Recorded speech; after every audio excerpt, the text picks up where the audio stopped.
In today's video, I'm going to teach you how to cancel a query in Snowflake.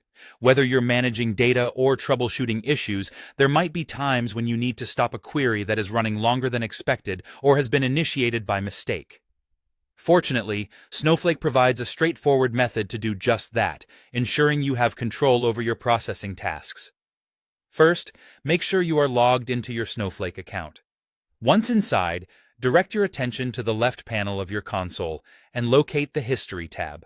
This is your command center for tracking and managing all the queries you've run recently. The History tab contains a comprehensive list of both past and current queries, along with their execution details, so you'll have a clear overview of what's been processed or is in progress. Next, carefully scan through the list to identify the query that is currently running and that you wish to cancel. In the History tab's interface, ongoing queries typically have a status indicator to signal that they are actively being processed.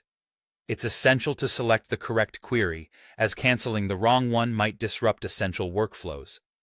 If you're managing several tasks at once, take an extra moment to confirm you've identified the right one. Once you've located the running query, direct your attention to the right side of its row. Here, you should see an Abort or Cancel button neatly positioned. This is your tool for halting the query. Clicking this button will initiate the process of stopping the query.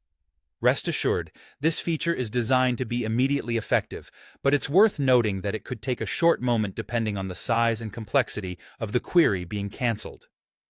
After you click the Abort or Cancel button, a confirmation dialog will appear. This is an important step that ensures you're making a conscious decision about the cancellation and not stopping a query inadvertently. Read through the confirmation prompt carefully, and if you're certain about canceling the operation, proceed by confirming. Upon doing so, you'll be able to observe the query's status in the History tab, which should update to reflect that the query has been stopped.